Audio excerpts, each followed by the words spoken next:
Hello. Today I snatched an opportunity on my own to just take a walk down the river.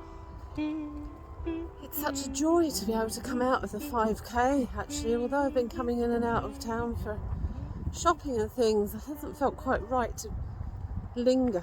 Anyway, here we are. This is the River Barrow. The river is the second longest in Ireland, and it's also one of the three sisters, the River Nore and the River Suir. And I guess the reason they have that name is because they meet up down in the Waterford harbour before they head out to sea. It's actually really nice to see something different for a change other than my hedgerows. I'm not claiming to be a wildflower expert in any stretch of the means, but I'll be pointing out a few to you, and maybe you can find them in your own locality. Lots of the wildflowers here actually along the riverbank can be found in lawns if you let your lawns go for a bit longer. Let's see what we can find. So I've just come across a lovely patch of clovers here. Probably remember as a child trying to find a 4-leaf clover, because they're nearly all 3-leaf. Clover's great actually, it fixes nitrogen in the soil. And it's a really good one to have for soil health.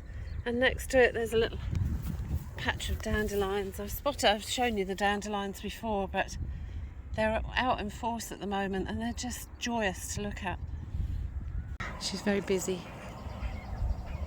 Such an important flower for early pollinators and bees as they emerge in the springtime. She's having a little wash. Here we have a young patch of nettles, stinger nettles. And stinger nettles are really good for biodiversity. A lot of butterflies and ladybirds kind of hang out in stinger nettle patches.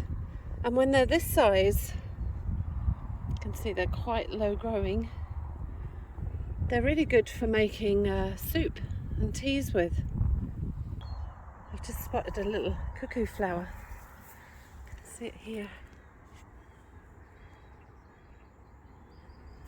It got its name because it often flowers when the sound of the cuckoo can be heard. We often used to hear one up above at home, but I haven't heard a cuckoo there for a long time. So do listen out if you see that flower. There might be cuckoos about. The hedgerows are really starting to come to life now, mid-April. That's a willow, actually.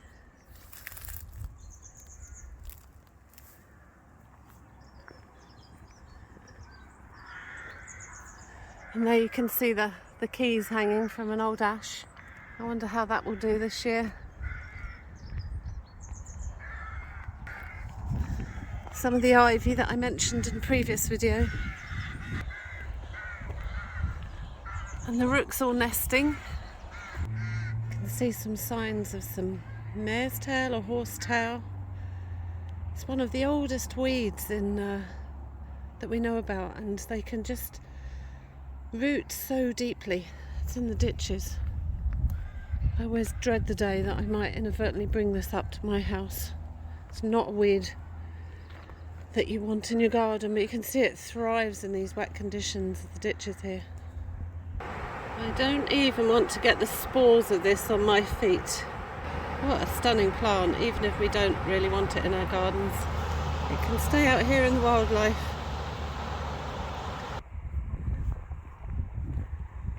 A wildflower that I've been looking for and I haven't found yet is the devil's bit scabious. A friend told me that it was on this stretch of the river, and it's fairly rare. It tends to like marshier areas, but the Marsh Fritillary butterfly feeds on the scabious, and the butterfly is protected under European law. So if there is some along the Barrow here, it would just be such an amazing find. If you do find any, I mentioned before in one of the previous videos, you can report any kind of flora or fauna on the biodiversity island website, and they'll log it on their map.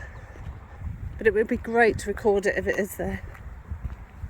And another flowering plant, jeepers. After several weeks in my hedgerows, this is just so pleasurable. This is a flowering currant. And again, absolutely superb plant for pollinators.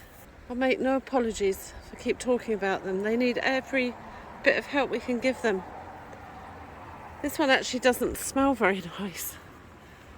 It has been accused of smelling like cat pee, but it really is a stunning flower in the hedgerows at the minute. Lots of plantain along the walk here, another one you'll see in lawns. Very beneficial plant.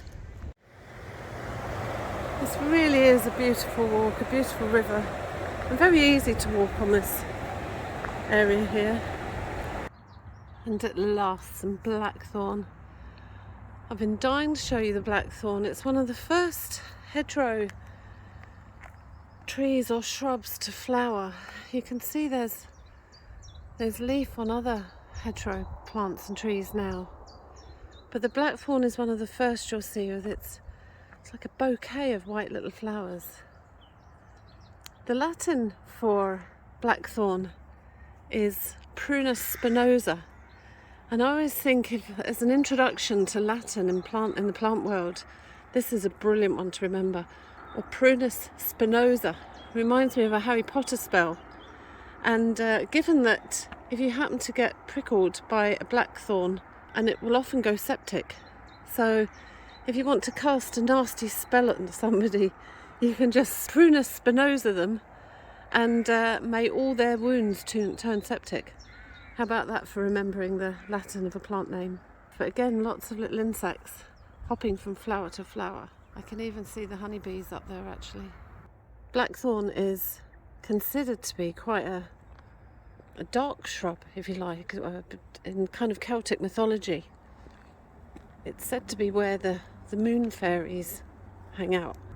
I think because of its reputation of causing septic kind of wounds, it's just not it's just not a bush that's really revered as such, not like the hawthorn. I can tell you now though, this one here is absolutely covered in honeybees, and actually I just saw a bullfinch, but I know I won't have caught that on my camera. Once it finished flowering, you'll start to see the berries, dark bitter black berries, but these can be collected and made into a sloe gin. There's a recipe on the blog for sloe gin, incidentally. If you've never had a go at making it, it's a really tasty one to try. Make sure you've got your ID correct when foraging any kind of berry. How beautiful is that?